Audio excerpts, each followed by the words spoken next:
Please stand and join us with a moment of silence followed by the Serenity Prayer.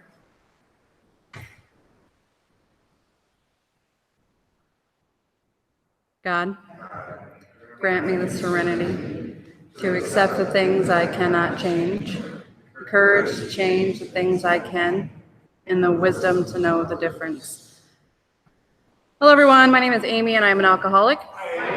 My sobriety date is May 29, 2010. Welcome to the 7 p.m. Thursday night meeting, the Treasure Map group of Alcoholics Anonymous. This is a closed meeting of Alcoholics Anonymous, but spouses are welcome to attend this meeting with the alcoholic. We send a special welcome to any visitors from out of town. Please stand and introduce yourself.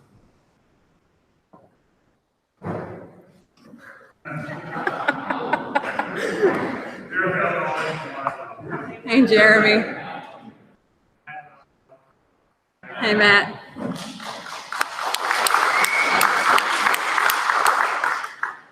Also, anyone who may be visiting the Treasure Map meeting for the first time, please stand and be recognized. Hey, Ralph. Hey, Mike. Hey, Susan. Hey, Damarie. Hey, Jeremy. Welcome.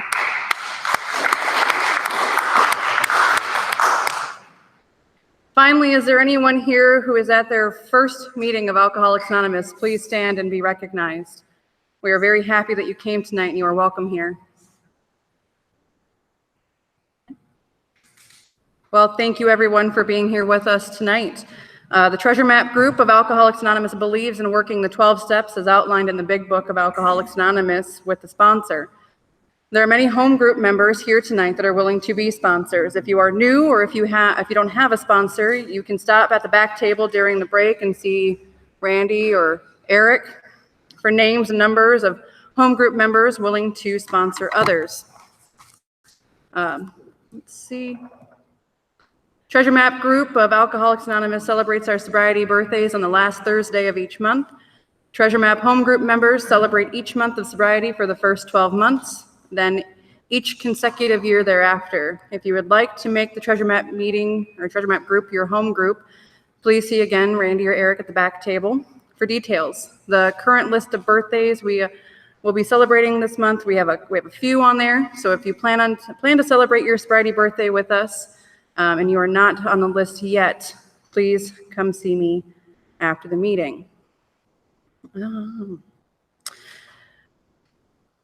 Treasure Map meeting of Alcoholics Anonymous is committed to bringing a message of hope to those who suffer from alcoholism.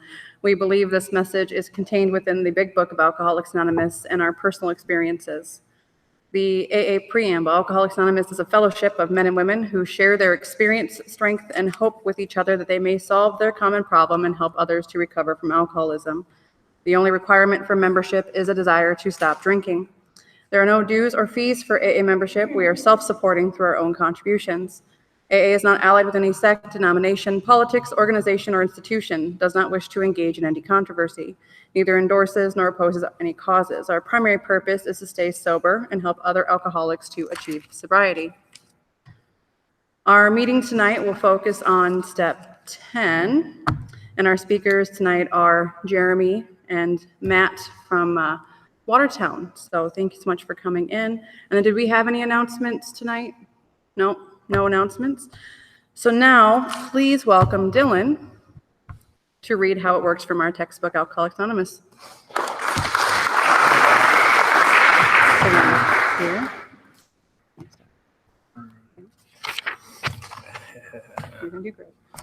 My name is Dylan. I'm an alcoholic. How it works. Rarely have we seen a person fail who has thoroughly followed our path. Those who do not recover are people who cannot or will not completely give themselves to this simple program, usually men and women who are constitutionally incapable of being honest with themselves. There are such unfortunates. They are not at fault. They seem to have been born this way. They are naturally incapable of grasping and developing a manner of living which demands rigorous honesty. Their chances are less than average. Those are two. who suffer from grave emotional and mental disorders, but many of them do recover if they have the capacity to be honest. Our stories disclose with a general way of what we used to be like, what happened, and what we are like now. If you have decided you want what we have and are willing to give to any length to get it, then you are ready to take those certain steps. At some of those we balked. We thought we could find an easier way, a softer way, but we could not. With all earnestness at our command, we beg of you to be fearless and thorough from the very start. Some of us had tried to hold on to our old ideals, and the result was nil until we let go absolutely. Remember that we deal with alcohol, cunning, baffling, powerful. Without help is too much for us. But there is one who has all power. That one is God. And may you find him now. Half measures available avile us from nothing. We stood at the turning point. We asked for his protection and care with complete abandon. Here are the steps we took, which are suggested as a program of recovery. We admitted we were powerless over alcohol and that our lives had become unmanageable. 2. Came to believe that a higher power greater than ourselves could restore us to sanity. 3. Made a decision to turn our will and lives over to the care of God as we understood him. 4. Made a searching and fearless moral inventory of ourselves. 5. Admitted to God, to ourselves, and to another human being the exact nature of our wrongs. 6. We're entirely ready to have God remove us from all these defects of character. 7. Humbly asked him to remove our shortcomings. 8. Made a list of all persons we have harmed and became willing to make amends to them all. 9. Made direct amends to such people wherever possible, except when to do so we injure them or others. 10. Continued to take personal inventory when we were wrong and promptly admitted it. 11. Sought through prayer and meditation to improve our conscious contact with God as we understood him, praying for knowledge of his will for us and the power to carry them on. 12. Having a spiritual awakening as a result of these steps, we tried to carry this message to alcoholics to practice these principles in all affairs. Many of us explained what in order. I can't go through with it. Do not be discouraged. No one among us has been able to maintain anything like perfect adherence to these principles. We are not saints. The point is, we are willing to grow among spiritual minds. The principles we have set down are guides to the progress. We claim spiritual progress through rather than spiritual perfection. Our description of alcoholics, the chapter to agnostic, and our personal adventures before and after make clear 3 pertinent ideas. That we were alcoholics and could not manage our own lives, that probably no human power could have relived our alcoholism, that God could and would if he were sought.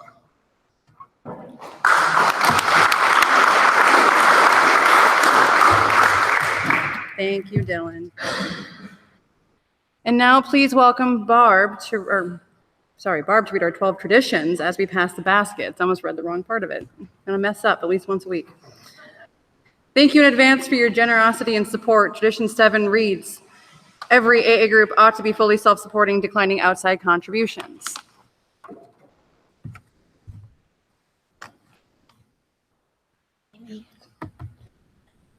Hi, everybody. My name is Barbara, and I'm an alcoholic. 1, our common welfare should come first. Personal recovery depends upon AA unity. 2, for our group purpose, there is but one ultimate authority, a loving God as he may express himself in our group conscience. Our leaders are but trusted servants. They do not govern. 3, the only requirement for AA membership is a desire to stop drinking. 4, each group should be autonomous except in matters affecting other groups or AA as a whole. 5, each group has but one primary purpose, to carry its message to the alcoholic who still suffers. 6, an AA group ought never endorse, finance, or lend the AA name to any related facility or outside enterprise, lest problems of money, property, and prestige divert us from our primary purpose. 7, every AA group ought to be fully self-supporting, declining outside contributions. 8, Alcoholics Anonymous should remain forever non-professional, but our service centers may employ special workers. 9, AA as such ought never be organized, but we may create service boards or committees directly responsible to those they serve. 10, Alcoholics Anonymous has no opinion on outside issues. Hence, the AA name ought never be drawn into public controversy. 11, our public relations policy is based on attraction rather than promotion. We need always maintain personal anonymity at the level of press, radio, and films. 12, anonymity is the spiritual foundation of all our traditions, ever reminding us to place principles before personalities.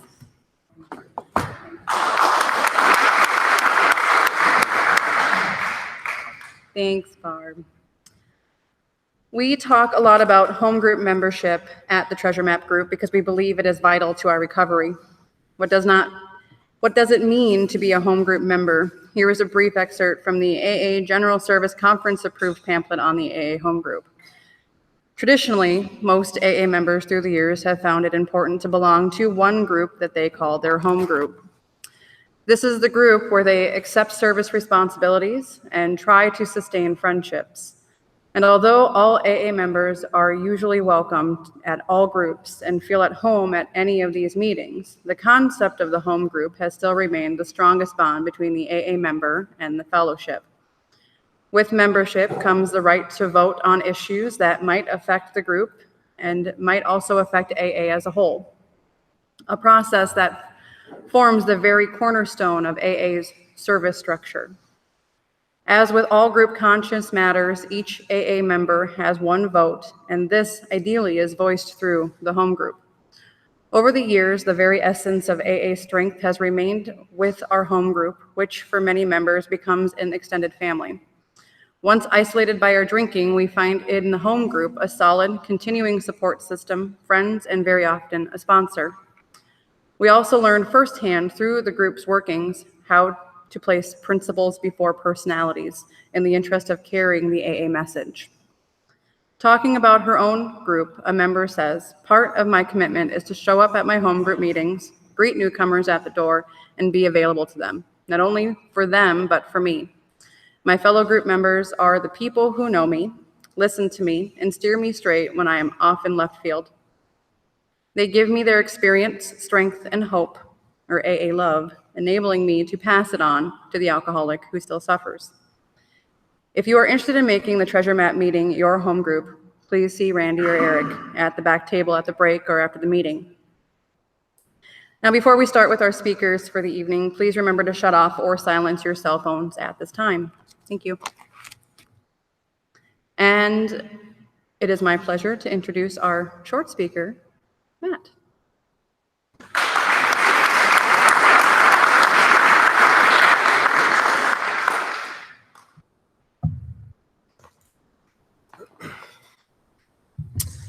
I am Matt. I'm an alcoholic. My sobriety date is December 11th, 2015.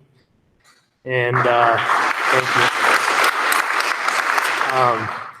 We're talking about step 10 tonight, and if my my grasp of step 10 is tenuous. You can blame my sponsor, who's going to be speaking next. So, I guess briefly, I'll just kind of just a brief overview of my story. I grew up in a home without alcohol in the home, with a father who was a recovering alcoholic. He passed away 30 years sober, so I never was a drop of alcohol in my home as a child.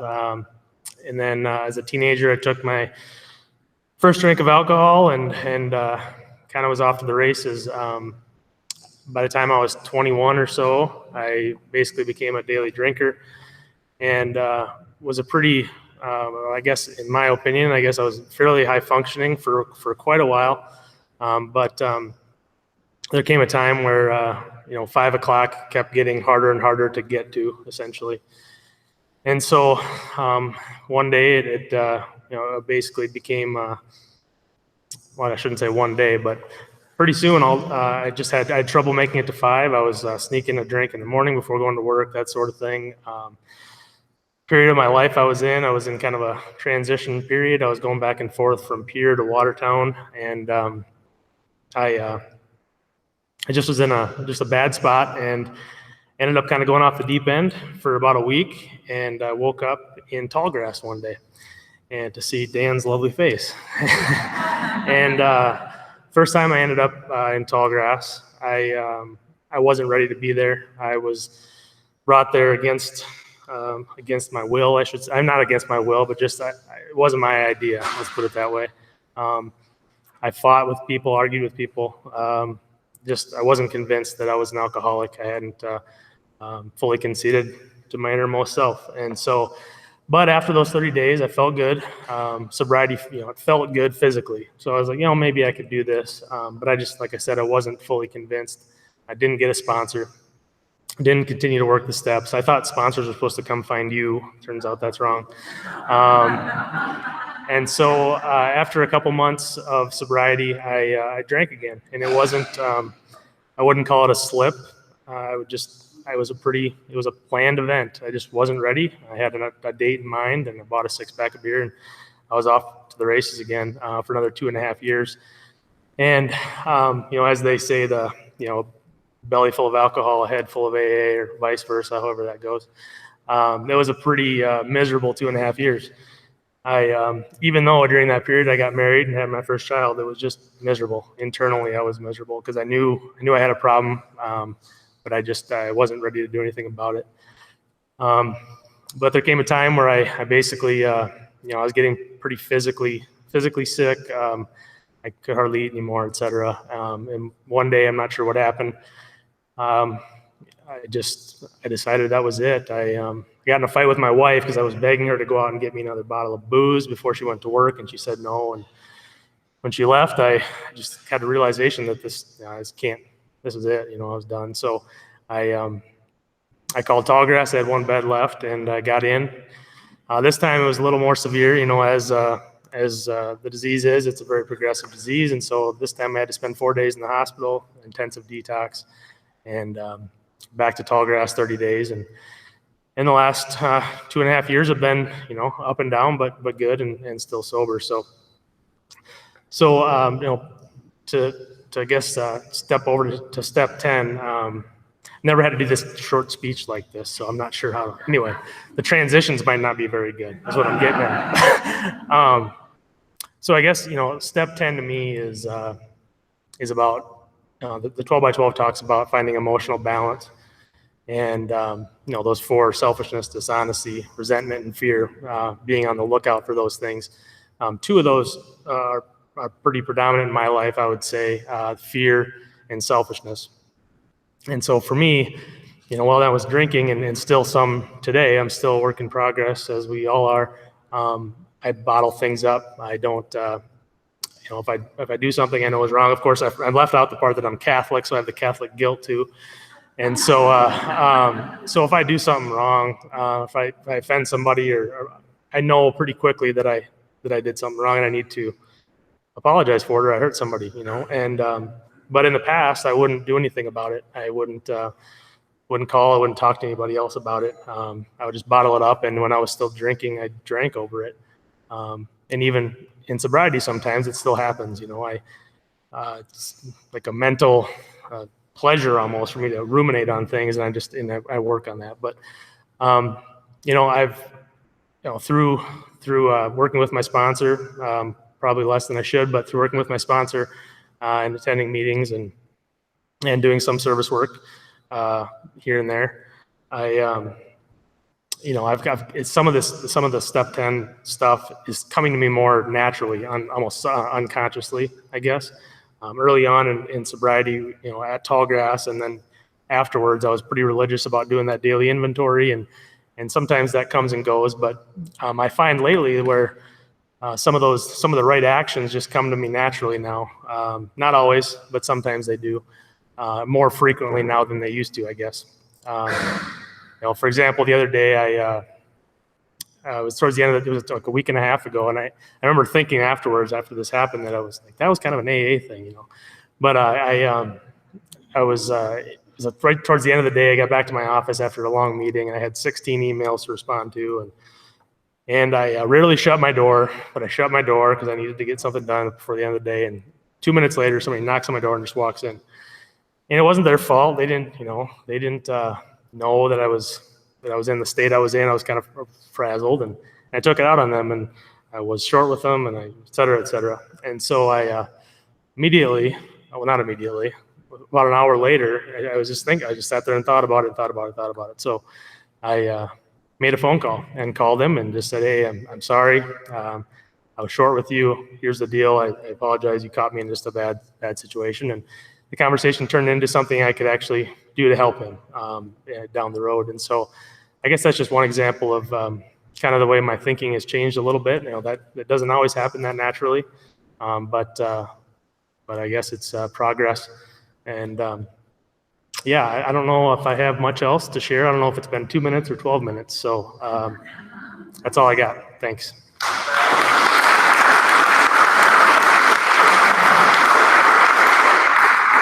Now it is my pleasure to introduce our speaker this evening, Jeremy from Watertown.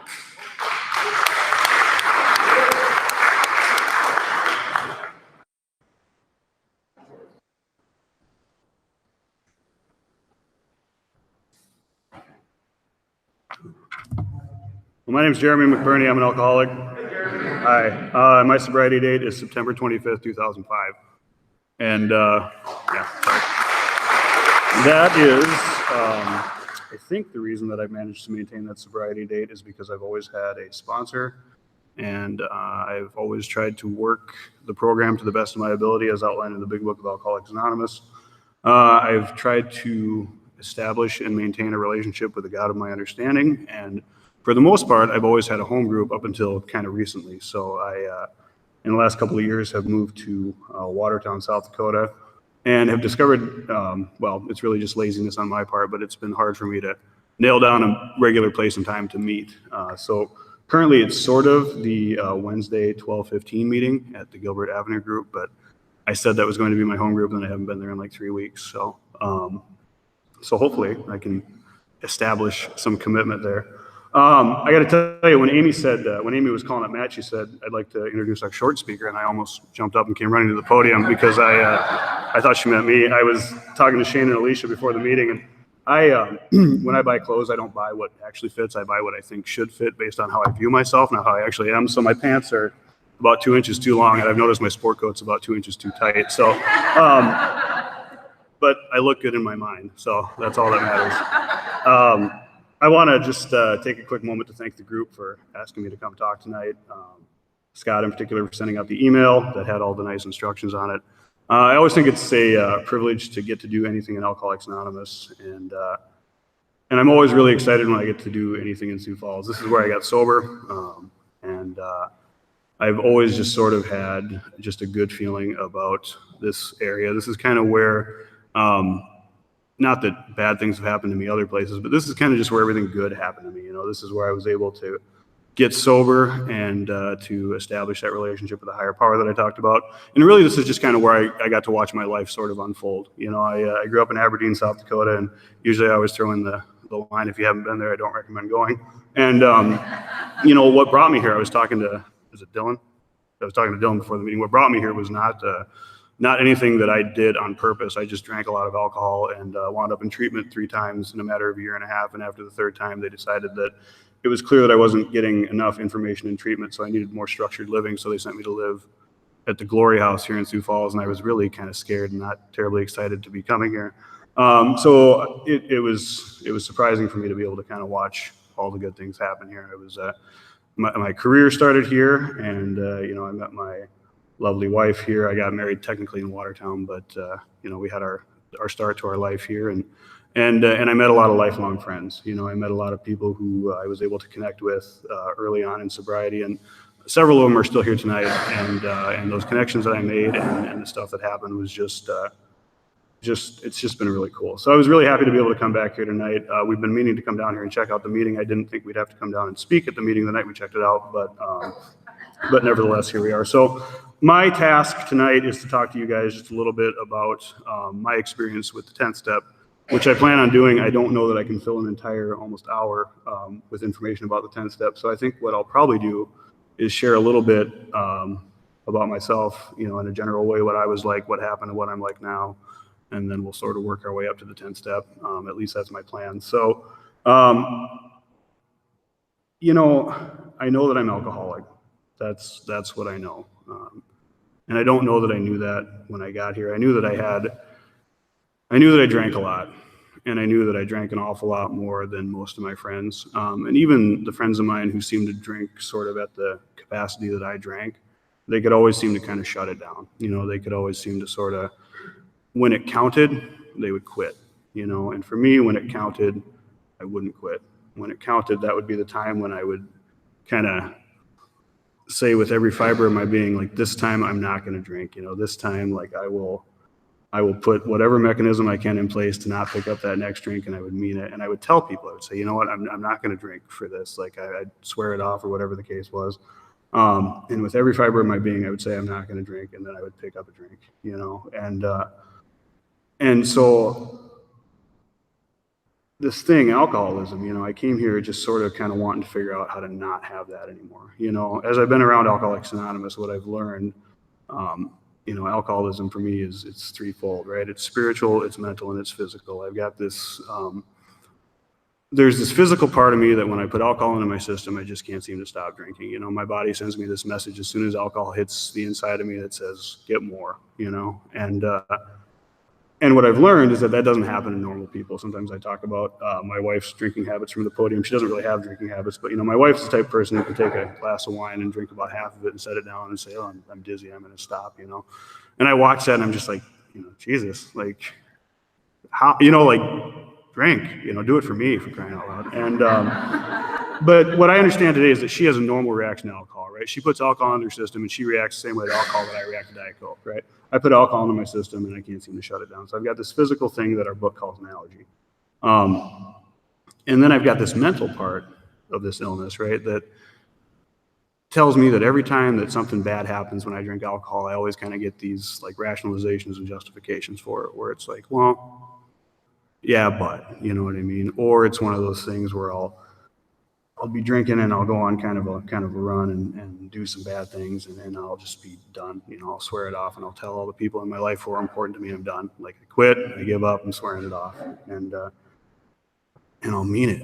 Like, I will mean it, and then a week will go by, or maybe 2 weeks, and then my mind will kind of just start in on me, and it'll start saying things like, well, I know we said we were done drinking. And incidentally, I have this voice in my head that talks in the third person. I don't know if anybody else has that, but it's never like I said I was done drinking. It's always like, I know we said we were done drinking, and I don't know who we are, but we have been in here for all 36 years of my life. But it says, I know we said we were going to be done drinking, but we, what the problem really was that we were drinking whiskey, and we were drinking whiskey on Tuesday nights, and we had an empty stomach. And we were drinking with those guys. And so I know we said we were done drinking, but what we really meant is that we're done drinking on Tuesdays, whiskey on an empty stomach with those guys. It's Friday night, we got a full stomach, we got a 12-pack of beer, what could possibly go wrong, And then my mind says, yeah, like that that stands to reason. And so then I'll grab a beer and I'll twist off the top and then I'll drink and I'll be absolutely unable to stop that physical craving that kicks in right behind what my mental obsession just made me do. And that alone would probably be enough to make somebody concerned. But then I've got that third part of it, which is that spiritual malady, our book calls it, which is just a fancy word for a problem, right? So I've got this spiritual problem deep down inside of me that really, frankly, has always been there, you know? And I think on some level, that's where the 10th step kind of starts to come into play. You know, from my earliest conscious memories, I was all of the things that the 10th step tells me to be watchful for. I was selfish, I was dishonest, I was resentful, and I was fearful. You know, and I can go back my earliest memories, and I talk about this a lot when I tell my story. You know, I remember going to kindergarten, and I went to daycare, and the daycare that I went to was about 3 blocks away from the kindergarten that I would ultimately attend. And so about a month before we had to go, they got all of us in a line, and it wasn't just the kindergartners, it was us, and it was the gals that were going to be in 1st grade and 2nd grade, guys and gals.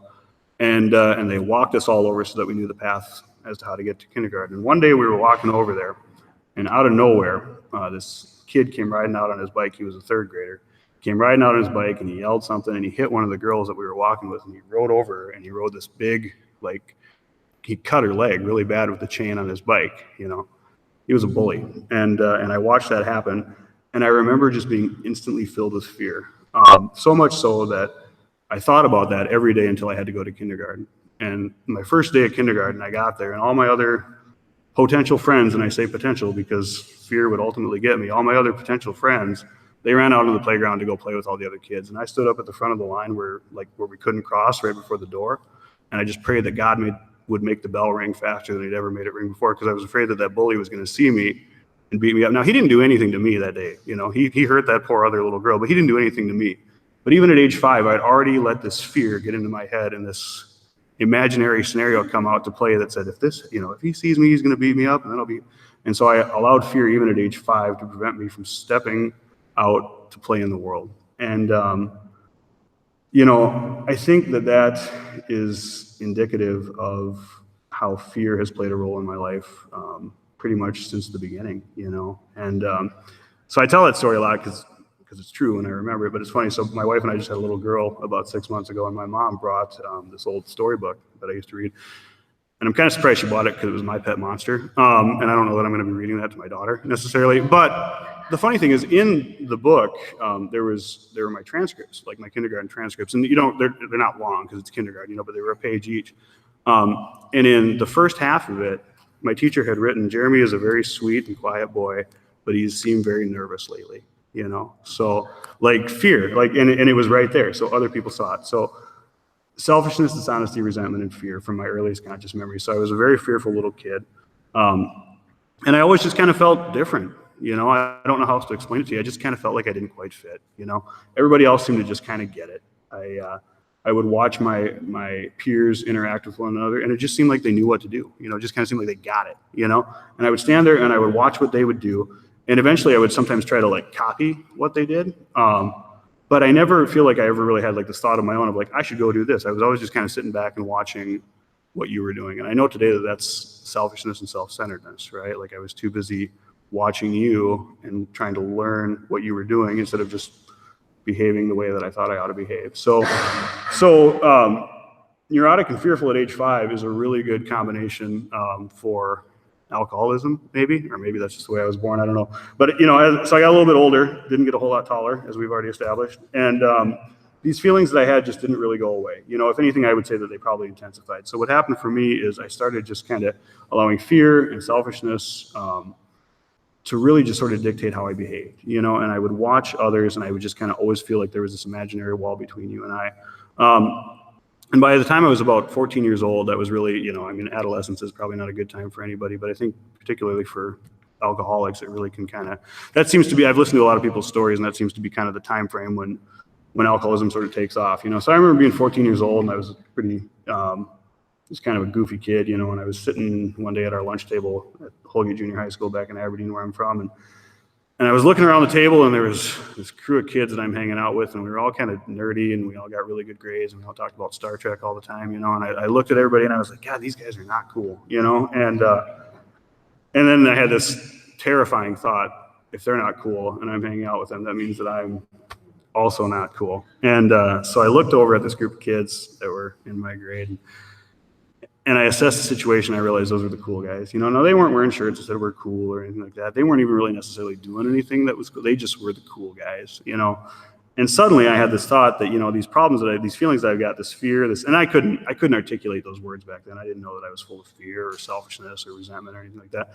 But I knew that these feelings that I had, I figured that maybe they would go away if I could just kind of switch my social status. If I could just go from being kind of this goofy, good grade getting, Star Trek watching kid to one of the cool guys. So just like that, I just kind of changed my mind about a lot of things. The cool guys in my grade, they were drinking and they were doing drugs. And I had some pretty firm convictions up until that point. I'm a product of the late 80s and early 90s as far as elementary school goes. So I grew up with like DARE, and Just Say No and all that stuff. So I knew that I wasn't going to do that stuff because we had a cop come to school with a case of fake drugs and tell us what they would do to you if you took them.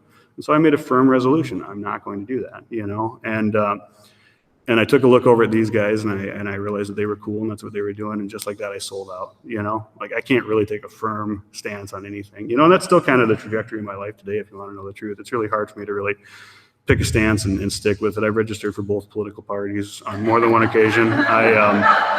I can just be dead set on one line of thought, and then somebody can come up to me and present a contrary argument, and I'll think, well, they're right, you know what I mean? And so it's really, I'm spineless. And but part of that too, I think, is that selfishness and probably even some of that dishonesty, right? Like there's this part of me that has this firm conviction that I'm not going to do something, and then just like that, I sell out, and so overnight almost, I changed my behavior. I went from being this kind of nice kid to this kid who was hanging out with these other guys and doing what it was they did. And, what they were doing, like I said already, is they were drinking and they were using drugs. And frankly, at that age, there was more access to illegal substances than there was to alcohol. And I'm here as a member of Alcoholics Anonymous tonight. I won't waste a whole lot of time discussing my experience with some of that other stuff, other than to tell you that, all of a sudden I seem to be doing a lot of it. You know what I mean? And I had, and what it did for me, what drugs did for me, this is the only part I'll talk about in my story about, is what they did for me is they did something to me.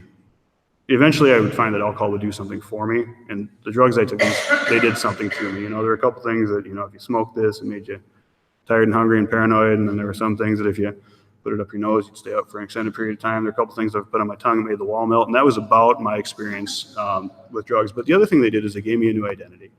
They took me from being kind of this, goofball kid to one of the guys who was at least allowed to hang out with the cool people. What was funny, though, is that I still didn't feel any different, in spite of the fact that I might have been wearing some different attire and hanging out with the different guys and having a few different things in my pocket. I still didn't feel any different. And one particular night, I was at this party and I didn't have any of my usual substances on me. And the only thing that was there was beer. And I had another pretty firm resolution. My last name is McBurney, if you didn't catch that, which means I'm Irish, which means there's quite a bit of alcoholism in my family. So I had another firm resolution that I wasn't going to drink, because I'd watched a lot of people in my family drink, and the behavior that they exhibited when they drank was bad. And I watched what it did to their lives, and I couldn't imagine why anybody would ever allow that to happen to themselves, And so one night I'm at this party and I didn't have any of my usual substances, and I'm feeling awkward again, and I just I don't know what to say, and all those feelings, just like I had when I was in kindergarten, they're just kind of filling me with everything, with fear and everything else. And the only thing that was there was some beer. And so there went that firm resolution out the door, and I didn't know anything better to do. So I grabbed a beer and I twisted off the top and I choked it back and it tasted awful. I almost threw it up. So naturally I grabbed another one and twisted off the top and I choked it back. It tasted awful. And then I reached for a third beer, and I guess I should probably set the scene for you guys. So I was a pretty ugly kid when I was 15. I haven't gotten a whole lot better as an adult, but 15 was rough. I had this peach fuzz thing that I thought was a real beard that I grew out really long. And I had kind of this long hair that I'd grown out that was pretty ratty, and one side swooped out this way and the other side kind of swooped in like this, and I had zits just absolutely everywhere. And I wore these ugly little glasses, and then on any given day you could find me wearing either a Marilyn Manson shirt or a Grateful Dead shirt. And I don't know if you guys know anything about those two bands, but you kind of have to like one or the other, you know what I mean? And but in an effort to fit in with whomever I was hanging out with, I just was kind of trying to fit. So that night, I think I was probably wearing a Marilyn Manson shirt, and I'm looking ugly, and I'm on my third beer, and I choked it back, and halfway through that third beer, something happened, and what happened to me is what happens, I know, only to alcoholics of my type. I got the effect produced by alcohol. And a good description, I think, was that the zits fell off. My peach fuzz turned into a real beard. My hair became beautiful blonde flowing locks. And I went from being 5'6" to 6'1", and I flew up off that couch. And for the first time in my whole life, I wasn't worried about anything. For the first time in my life, the fear left me. I didn't care what you thought of me. I wasn't worried about yesterday. I wasn't worried about what was going to happen tomorrow. I no longer felt like the kid who didn't fit. I felt okay. You know, I felt okay for the first time in my life. And it was 2.5 Budweisers that did that. And so I set out to recapture that feeling as often as I possibly could. It also made sense to me probably for the first time why people in my life drank the way they did. Just because I figured if it feels this good, obviously I have to do more of that. So I didn't set out to become alcoholic. I didn't set out to have the things happen to me that would eventually happen. I just suddenly realized that how I felt sober was bad. That other stuff that I've been messing around with didn't really fix the problem. 2.5 Budweiser seemed to do the trick. And so I just set out to keep drinking.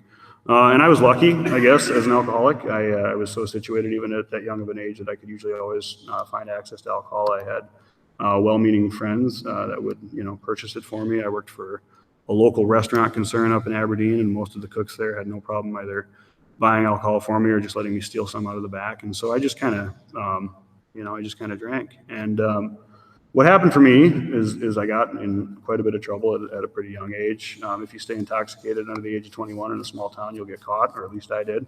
And after about my 9th or 10th underage drinking charge, I stood in front of a judge and he said, Mr. McBurney, it's become pretty apparent that you have a problem with alcohol. And I remember thinking, well, no, I think I just have a problem with cops. What kicked in right behind that when he said that to me was, for the first time ever, it was, well, I don't think you understand, I don't think you understand, because really the problem for me isn't alcohol, right? Like the problem for me is the world. The problem for me is being around other people. The problem for me is that I'm always just kind of afraid of stuff. The problem for me is that I don't really like you, even though I've never met you. The problem for me is I don't ever know what to say when I'm in a conversation. Like the problem for me is just everything but, it's people. And when I drink alcohol, that seems to kind of make all that go away. I don't think alcohol is the problem, Your Honor. I think life is the problem, And I didn't say all that day. I just kind of nodded my head and said, you're right, Your Honor. I'm sorry. I'll try harder. But, that was the first time that anyone ever really presented me with the notion that maybe alcohol might be a problem in my life. And that was also the first time where I really had a strong revulsion just kind of rise up in me over that, because I knew that alcohol wasn't the problem. I knew that everybody else was. So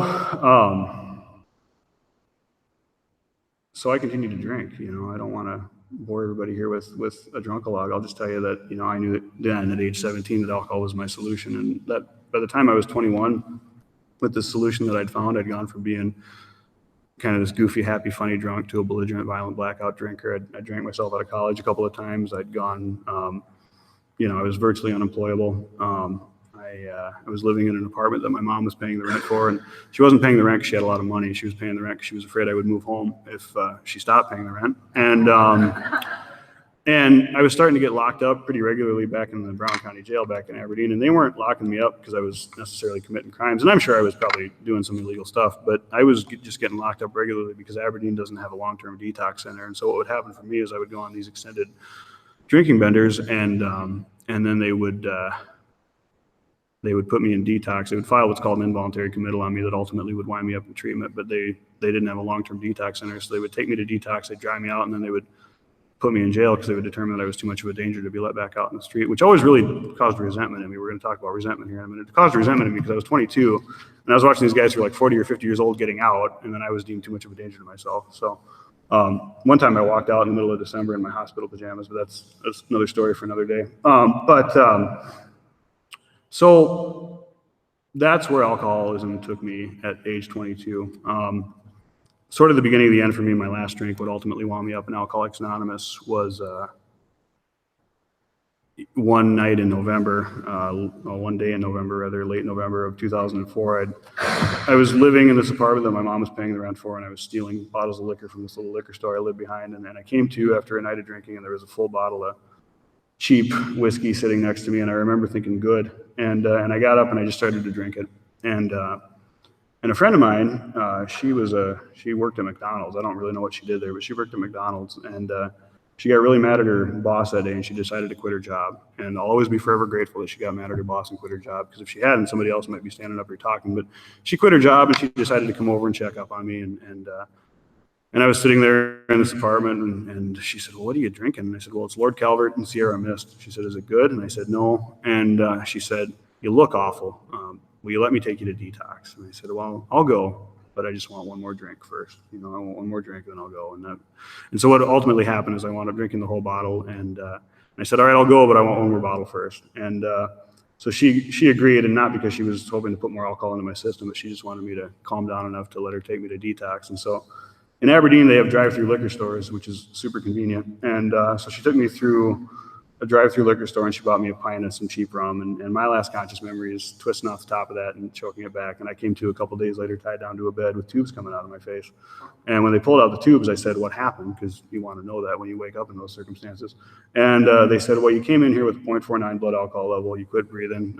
We had to put some sort of charcoal thing in you, and they had to do some kind of paralytic thing. And I mean, it was just a mess. It was just a mess. And they said, if you'd have been brought in a half hour later, you'd have been dead. And I was like, oh, because I don't really know what else to say to that, and that got my attention. I'm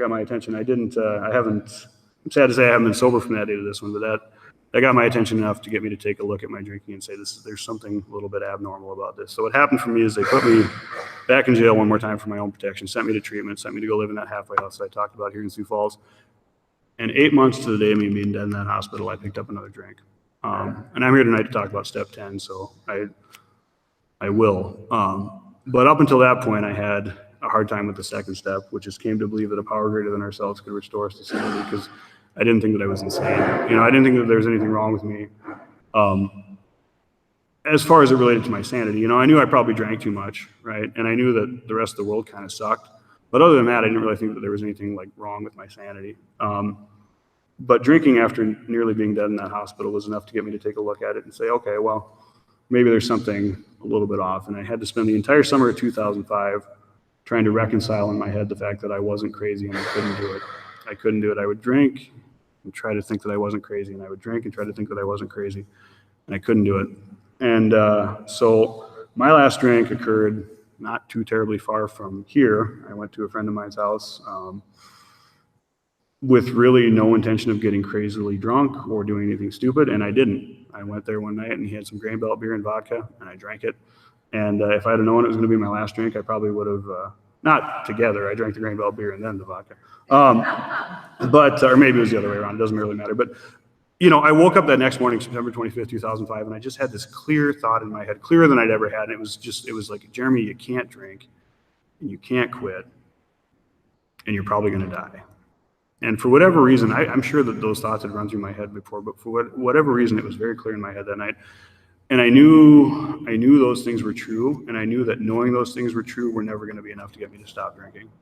Up until that point, I think I probably thought that all I would need to do is know that those things were true, and then I would just stop. And I knew all those things were true, and I knew that wouldn't make me stop drinking. And I knew about Alcoholics Anonymous, and so this is where I came. This is where I came, and I got to tell you, I was not the least bit excited to come into Alcoholics Anonymous. There are a couple people here tonight that kind of knew me at the beginning of my sobriety, and once I got here and once I stayed, I was super excited about AA, right? But when I first got here, I was angry. You know what I mean? I was a 23-year-old kid who really didn't want my answer to be you guys.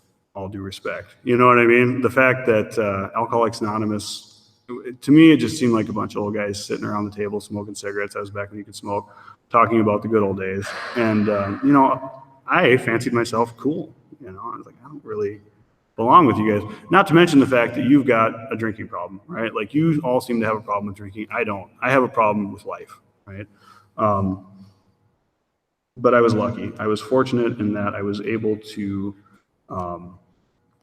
get hooked up almost immediately with a very enthusiastic sponsor who took his time, and I'm sure that he had something better to do, because I was a pretty angry kid, but he took his time to show me how to work the program of Alcoholics Anonymous, and I think that's probably where we can start talking a little bit about the steps. So if I was looking through my book a little bit here, and there's this part in the 10th step that says, this thought brings us to step 10, which suggests we continue to take personal inventory and continue to set right any new mistakes as we go along. We vigorously commence this way of living as we clean up the past. We have entered the world of the Spirit. Our next function is to grow in understanding and effectiveness. I would imagine I read that pretty early on in Alcoholics Anonymous, and I'm sure that I thought, I have no desire to enter the world of the Spirit. You know what I mean? I knew enough about AA to know that people were like, oh, it's a spiritual program, you know, and you got to do this and you got to do that. I'm like, I was not interested in a God of your understanding or a God of my understanding. I wasn't prepared to turn my will and my life over to any kind of God. I certainly wasn't interested in doing a searching and fearless moral inventory, admitting any of that to another human being. 6 and 7 didn't look terribly difficult because it looked like I could kind of do those on my own. I'd already made a mental note that I wouldn't be doing 8 or 9. So to get to step 10 and to say, we have now entered the world of the Spirit, I was like, cool, enjoy. I'm going to go sit over here and smoke 2 packs of Marlboro Reds and judge you, you know? And that's what I did, you know, and that's what I did. I will tell you this, so what happened for me, so what happens with this step, I think, is that it kind of just sneaks up on you, right? Because what's cool about this, and I'm going to come back to it a little bit, but what's cool about this, there's some promises in the 10th step that I didn't really notice were promises for a long time, but these are the 10th step promises, and this assumes that I've done, you know, 1 through 9, but this is what's cool. It says, we have ceased fighting anything or anyone, even alcohol. For by this time, sanity will have returned. We will seldom be interested in liquor. If tempted, we recoil from it as from a hot flame. We react sanely and normally, and we will find that this has happened automatically. We will see that our new attitude toward liquor has been given us without any thought or effort on our part. It just comes. That is the miracle of it. We are not fighting it, neither are we avoiding temptation. We feel as though we've been placed in a position of neutrality, safe and protected. We have not even sworn off. Instead, the problem has been removed. It does not exist for us. We are neither cocky nor we are afraid. That is our experience. That is how we react so long as we keep in fit spiritual condition. So while the idea of living in the world of the Spirit may not have been overly attractive to me, those promises, even though I didn't know they were there yet, were exactly what I was seeking in Alcoholics Anonymous, right? I wanted that. I couldn't have articulated that. There's absolutely no way I could have said it as beautifully as Bill did in the book, but I knew that's what I wanted, right? I wanted to be able to come here and not just have to fight. I wanted to be able to not sit in the corner and just smoke cigarettes and just hope like hell that I wouldn't drink that day. I wanted to find some kind of peace and ease and comfort and just kind of feel okay without having to take a drink. And so what happened for me was I went through, to the best of my ability, those other 9 steps. Somewhere along the way, that 10th step sort of just snuck up on me, you know? So yeah, so as a result of that, right, like as a result of coming into Alcoholics Anonymous and getting sober and staying that way for a little while, you know, life just kind of happens, you know, whether you want it to or not, you know. And I know that when I was new, I was really super excited. Like I really wanted to get everything that I thought you were supposed to get in Alcoholics Anonymous. You know what I mean? I wanted to get a girlfriend, and I wanted to get married, and I wanted to get a car, and I wanted to get, you know, and I just had this list of wants, right? And I think probably too, that's why in the beginning, step 10 wasn't that big of a deal for me because, you know, for me, and I can't speak for everybody, but there are a lot of people that come into Alcoholics Anonymous and their lives are already happening. You know, I got here, I was this 23-year-old kid. I was working part-time at Ruby Tuesday flipping burgers. I was hoping like hell I'd get 40 hours a week, making $10 an hour. And I just didn't really bump up against anybody. You know what I mean? I didn't really have an opportunity to have to offend people on a regular basis. You know what I mean? My life pretty much consisted of, I would get up in the morning. The restaurant that I worked for, they were nice. They knew that I was trying to stay sober, so they gave me a day shift. So I would get up in the morning and I would go to work, and I would work till about 4 o'clock in the afternoon. I would go home and I would take a shower, and I would get into some really nice clothes. Like I would wear like khaki pants and a button-up shirt because I didn't want anybody to know I was a cook. And I would go to a meeting and I'd be like, God, I hope they think I'm like a businessman. You know what I mean? And which might have something to do with the dishonesty part of the selfishness, dishonesty, resentment, and fear. But then I would sit at the 5:30 meeting. I would stay for the 8 o'clock meeting. We'd go out for some coffee afterward, and then we would sit in somebody's garage and play poker and smoke cigarettes till 2 in the morning. And it's hard to offend people when that's your life. You know what I mean? And so with the 10th step, with taking personal inventory and promptly admitting when I'm wrong, I just didn't have a whole lot of opportunity to do that, you know? And also, I didn't read into the step really much at all. I read it on the wall, and I thought, well, you know, after I'd kind of made my peace with the other 9 steps and done them, I was like, well, that's a good idea. Yeah, I should, you know, if I'm ever wrong, I should promptly admit it, you know what I mean? And then reading that part, continue to watch for selfishness, dishonesty, resentment, and fear. I'm like, well, yeah, that's, you know, if those things ever happen again, you know, I'll have to make sure that I promptly admit those. But again, there just wasn't a whole lot of opportunity for me to really be offensive. Or maybe I was super offensive and I just don't remember, you know? But like I said, there's a couple people here who've known me almost since the beginning, so they'll probably tell me after I sit down here. But I think what happened for me is that life just kind of got a little bit bigger, you know? And so today, what's happened is good, bad, or indifferent, I have the opportunity on a regular basis to have to deal with people, you know? And I have to deal with exactly those same things that I talked about that plagued me when I was 5 years old, you know what I mean? I have to deal with fear, I have to deal with selfishness, I have to deal with resentment, and I have to deal with dishonesty, you know? And so on a consistent basis today, you know, I find myself getting frustrated and resentful, you know, it's just stupid things sometimes. And sometimes they're, you know, sometimes they're big deals and sometimes they're not. But Matt and I, we were reading out of the 12 and 12 on our way down here, you know, and it talks about anger being like the dubious, well, that says that in the big book too, but it says something like anger is the dubious luxury of normal men. It's not for us, you know? And so really what that's saying in not so fancy terms is like, guys like me don't have any room like walking around being angry and resentful all day because I just live up here. You know what I mean? I just live up here and I just hate. And it completely destroys any effectiveness that I've got as far as trying to be helpful to you. And in a program which is centered around trying to have a spiritual experience and trying to be as helpful as I can to the next person, it's super hard to do that when I'm spending all day just hating you, you know? So continue to watch for resentment. Plagues me all the time. My selfishness still to this day, if not more so, you know, it's one of those things that invariably I have to catch myself because I'm always thinking like, well, how does that affect me? You know, somebody can have something happen to them. And I'm like, well, how does that affect me? You know, and it's messed up. You know, it's one of those things where without me being cognizant of it, I have to, you know, if I'm not careful, like it completely destroys my ability to be empathetic to others because all I'm concerned about is whatever's happening to you, how does that affect me?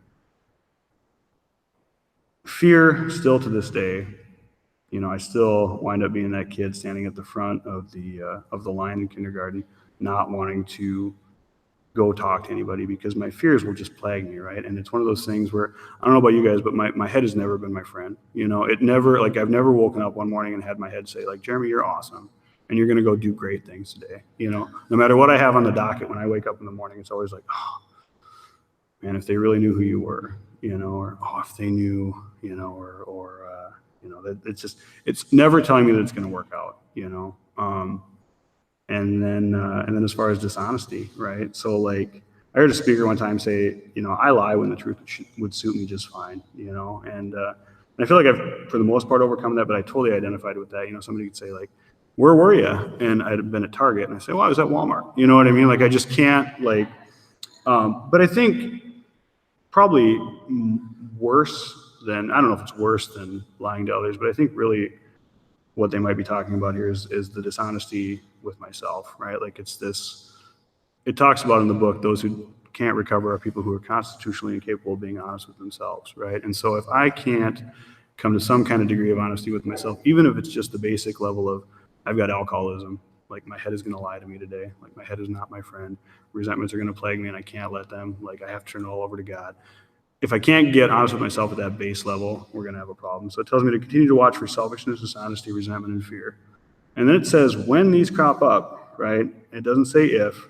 It doesn't say after you've been sober for 12 and a half years, they're going to go away, which is what I thought it said when I was new. It says when these crop up, we ask God at once to remove them, right? And so there again, it's the simplistic act to take. We ask God at once to remove them. And I'm the type of person who I don't like that answer, right? Like that just seems entirely too simple. So when I'm selfish, dishonest, resentful, or afraid, I'm just supposed to ask God to remove them, right? Right. Well, that doesn't make sense. I'm not going to do that. Instead, if I'm resentful, I'm going to practice patience. No, it says ask God to remove it. Okay. well, when I'm selfish, I'm gonna, and I go on and on and on, and it doesn't tell me to do any of the stuff that sometimes we kind of flood others with. Well, maybe you should just try this. Maybe you should. No, the book says we just ask God at once to remove it, right? And so that simple act I don't do on a regular basis. So it's. I was talking to Matt too on the way down, and it may have just been coincidence that we had to come down and speak on these, but it seems like lately I've been talking to Mike an awful lot about the 10th step. And I think the reason is because after being around for a little while, I kind of get this idea that I already know what it says, right? Like I already know what the book tells me to do. Because it tells me, I have to ask God to remove it, then I'm supposed to discuss it with somebody else, make amends promptly, and then turn my thoughts to somebody I can help, right? And intellectually, I know that, but I haven't put that into practice in a long time. So I've been out there making a fool of myself, behaving poorly, and then not doing anything to rectify it. So I'll tell just sort of a funny story that actually recently just happened. So so if you're new, maybe close your ears because this is not going to give you a whole lot of hope. So I have this lovely 83-year-old grandmother. Right. And it's always a good story when you start out your 10th step talking about an 83-year-old grandmother. Right. But she called me and the long and the short of it was I didn't like where the conversation was going. So I yelled at her and then I hung up the phone and I didn't feel good about that, as I shouldn't have. Right. And so and I'm one of those people, it talks about not drifting into morbid reflection too. So but I'm one of those people that that's exactly what I do. Like that's the first thing I do. Like I turn off the phone and I stop talking to anybody and I just get back into my head. I'm like, oh, I'm just an awful person. You know what I mean? And all those thoughts come back and I tell myself how horrible I am. So I called Mike and I'm like, hey, here's what I did, and he was like, well, that's a really good way to treat the woman who, if nothing else, is partially responsible for you even being alive. And I was like, ooh, that kind of cut deep. And he said, well, what does the 10th step say to do? And of course I'm like, well, I know what the 10th step says to do. He says, no, what does the 10th step say to do? And so we walked through it. He said, so, okay. So we've discussed it with somebody else. You're discussing it with me, right? I said, yep. He said, then we asked God to remove it. I said, yep. And he said, go ahead, I'll wait. So on the phone, I was like, well, can I call you back? He's like, yeah, call me back. But, ask God to remove this. So I hung up with him and I prayed. I was like, God, please remove my resentment or whatever. And I called him back. I said, okay, I did. And he said, all right, well, now here's the best part, right? Here's the best part. Here's what we do. Now we have to turn our thoughts to someone we can help. Yeah, I know. So he said, here's what I want you to do again. He said, hang out with me, call me back in 5 minutes. But in that 5 minutes, I want you to write down 5 things you can do today to be helpful. So I wrote down 5 things and 3 of them were, just had to do with my job. I was like, oh, I can clean this and put this on a spreadsheet and whatever. And I called him back and I was like, well, yeah, I'm going to, do this, and this. And he's like, well, okay, well, the first 3 things are you just doing your job. But then there was one thing on there that I actually and I would have never thought of it had I not had to spend that 5 minutes doing it. But there's one thing on there where I could actually be helpful to another human being. And that's how it says I should handle my poor behavior when I do it. Discuss it with somebody else, ask God to remove it, and then make amends promptly, and then turn my thoughts to someone I can help. And so I think, as time goes along, I have become, it's unfortunate that I think too often that I know what this thing says because I forget too often what this thing says. And even if I know what it says, I still need to talk about it with somebody else because just knowing what it says is never going to get me to put it into action. If I don't hold myself accountable, if I don't tell you what I did, if I don't tell you that I behaved poorly, you're not going to tell me how I can handle it, right? And if I'm left to my own devices, I never can quite think it through. So, I know that when I came into Alcoholics Anonymous, the last thing that I was looking to do was enter the world of the spirit. I know that I wasn't super excited about doing any of those 12 steps. And to me, the 10th step just seemed like kind of a good idea in practice, Today, I know that it's a part of the bigger picture, right? It's a part of all the other steps. And it seems kind of like a small one, but in it is so much power. And then those 10th step promises that come, like I said, that's exactly what I was seeking when I got here and I didn't even know it. I just wanted to feel okay. I just wanted to be in a position where I wasn't thinking about drinking anymore. And that's what it promises will happen if I do those things. So I don't know how much longer I'm supposed to talk, but I think I've kind of said everything that I wanted to say or that I was supposed to say. So I hope if you're new that something I said was helpful. If not, I hope you come back next week because they'll probably have a better speaker than they did this week, except for Matt. Matt was great. But I know today in Alcoholics Anonymous, like everything that I have good in my life, I owe to Alcoholics Anonymous. Every behavior that I exhibit today that's correct, I owe to Alcoholics Anonymous. I either learned here or the book told me how to do it. Everything I do today that's kind of questionable comes from me, So self-will run riot to the extreme.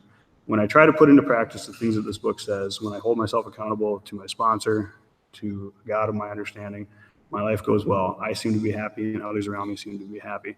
When I don't do that, things get a little goofy. So I am super grateful again for you asking us to come speak, and I think I will sit down. Thanks.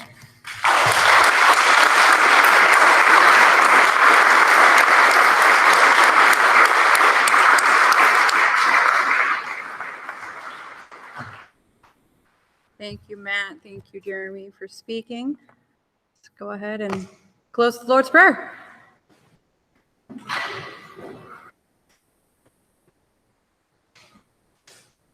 Our Father, who art in heaven, hallowed be thy name. Thy kingdom come, thy will be done, on earth as it is in heaven. Give us this day our daily bread, and forgive us our trespasses, as we forgive those who trespass against us. And lead us not into temptation, but deliver us from evil.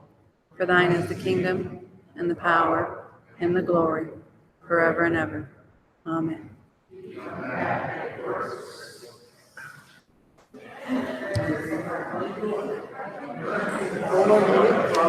Thank you.